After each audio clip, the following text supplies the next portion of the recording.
Maganda. So, pwede kayong magpa-assist sa Department of Agriculture, Office of the Provincial Agriculturist, Office of the Municipal Agriculturist, sapagkat may mga technician po sila na pwedeng tumulong po sa inyo.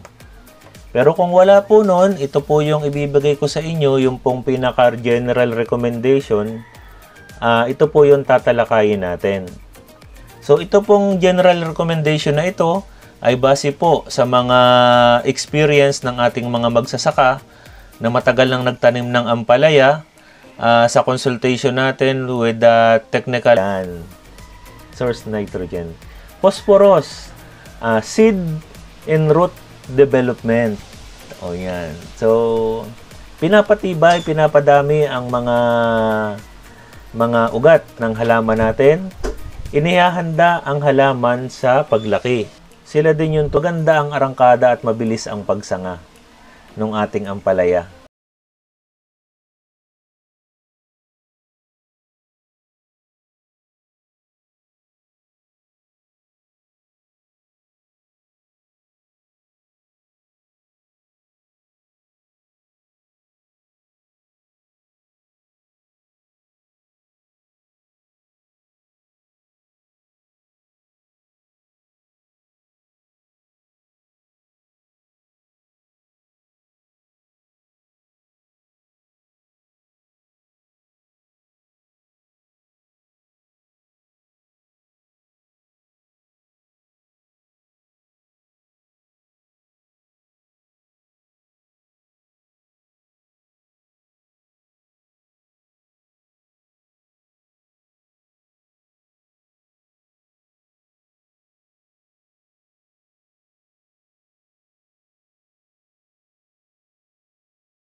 Haluin nyo yan. So, medyo malayo na ang paglalagay nyo. 20 to 25 cm ang layo bawat puno. Yan. Ibig sabihin nito ay pwedeng kung naka plastic mulch kayo, pwedeng side by side ang application kahit naman walang plastic mulch. Ibig sabihin,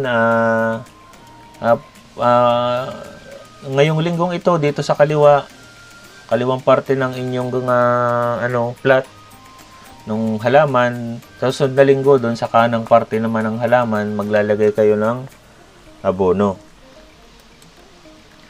So yun lamang po, at sana ay meron po tayong natutunan sa paglalagay natin ng abono. So So, pwede naman po kayong gumamit ng foliar. Optional po yan kung sa tingin nyo ay mas gaganda ang inyong halaman.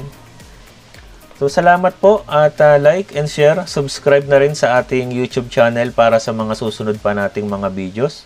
Keep safe!